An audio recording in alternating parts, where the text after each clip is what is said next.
Petržalka, to je ako herňa. Buď sa ideš zabaviť do herne, alebo sedíš doma. Tuto dieťa neuchránite, iba ako zamknete doma a vozíte ho do školy alebo na krúžky. Ja som tak žila 2 roky, skoro som sa zbláznila. Paneláko, počujete všetko. Tam, kde som býval predtým, mali psa na domov a ten pes stále štekal. Ale čo tí susedia robili podo mnou, to bolo niečo strašné. Aj my sme mali psíka, ale takého maličkého. Susedia mali takých tých obrovských bojových psov a tí vyserali neuveriteľnú pokoj a ten majiteľ to ani nezodvihol potom po nich. Ulica je dobrá, tá je taká dlhá, ako dlho ňou vydržíš utekať. Ale zase, aj keď je pes maličký, tak to máte jednoducho šulček k šulčeku a zadýženie si to kopa, ako keby to vysral v oči. Keď ste z Petržalky, tak musíte byť lepší. O dosť lepší ako tí druhí. Ale zasa nemôžete byť výstrední, lebo to by vám veľmi uškodilo. No a keď nemáš prácu, tak umývaš riad po raňajkách aj pol hodinu. Petržalka nemá kultúru. Aj sme tam chceli stráviť Silvestra, ale nemalo to úroveň, nemalo to cvenk, bolo to také zvláštne.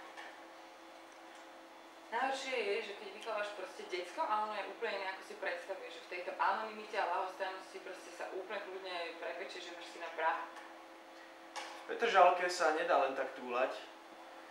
Musíš mať nejaký cieľ, lebo ťa to inak iba ak ubije. Sídlisko ťa naučí mať systém. Starí Petržalčania, chytráci. Zobrali sa, dostali byt, ich rodičia dostali byt a teraz ich predávajú za milióny. 6 vchodov, 12 poschodí, na každom poschodí 6 bytov. V každom byte približne 3 ľudia. A veď to je krásna cifra. To sú 4 ulice zo štvrti, kde som býval predtým. Ja som tak poctivo zbierala tie hovná po tom našom psovi, to tu ešte ani sáčky neboli, hej, som normálne chytila hovno, obratila igelit, hodila do kontajnera, ale keď som videla, že to proste nikto iný nerobí, akože ja sa budem zohýbať sama, hej, si ničiť kríže a pošlape všetky cudzie hovná svoje nenájdem a koniec. Podľa môjho názoru by už v Petržalke nemali postaviť ani Tesco, ani Carrefour, lebo moja frajerka tam je celý deň a číta tie letáky, už je z toho celkom preskočilo. Predtým tam boli iba maličké obchodníky a nikomu to nevadilo. Mami, zajtra máš ísť k psychologičke, povedala som. A ona sa pozrela, že čo ako. A ja, že no, beriem pervitín. A ona, že čo to je? Tak som jej to vysvetlila.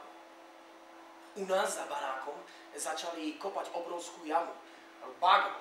Tak som sa vyklonil z okna a zakričal som dole na robotníka: Ujo, čo to tam kopete? Kúpalisko! Lenže žiadne kúpalisko tam neurobili. Ja sa odtedy už žiadneho robotníka nepýtam: Ujo, čo to tam kopete? Niekto hovoril, že to má životnosť nejakých 30 rokov, tieto paneláky. Ale veď to by už mali pomaličky zbúrať, nie? Veď to by ich mali pomaličky zbúrať, veď to by ich mali pomaličky zbúrať, veď to by ich